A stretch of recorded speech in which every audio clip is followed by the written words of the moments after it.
সালের আসন্ন অসম বিধানসভা নির্বাচনকে সামনে রেখে প্রথম প্রার্থী তালিকা প্রকাশ করল আসাম প্রদেশ তৃণমূল কংগ্রেস।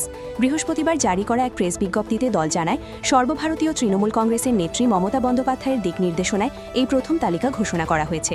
প্রকাশিত তালিকায় মোট 17টি বিধানসভা কেন্দ্রের জন্য প্রার্থীর নাম ঘোষণা করা হয়েছে। এর মধ্যে কাছাড় জেলার 3টি গুরুত্বপূর্ণ কেন্দ্র রয়েছে।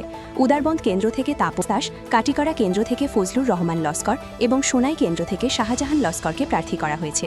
দলীয় সূত্রে জানানো হয়েছে, আসন্ন নির্বাচনে সংগঠনকে আরও শক্তিশালী করে জনমুখী ইস্যু নিয়ে লড়াইয়ে নামতেই এই প্রার্থী তালিকা প্রকাশ করা হয়েছে।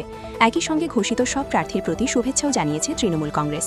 অসম বিধানসভা নির্বাচনের আগে তৃণমূল কংগ্রেসের এই প্রথম প্রার্থী তালিকা প্রকাশ রাজ্যের রাজনৈতিক মহলে নতুন করে জল্পনা তৈরি করেছে। এখন দেখার আগামী দিনে অন্যান্য কেন্দ্রগুলির জন্য কাদের নাম ঘোষণা করে দল।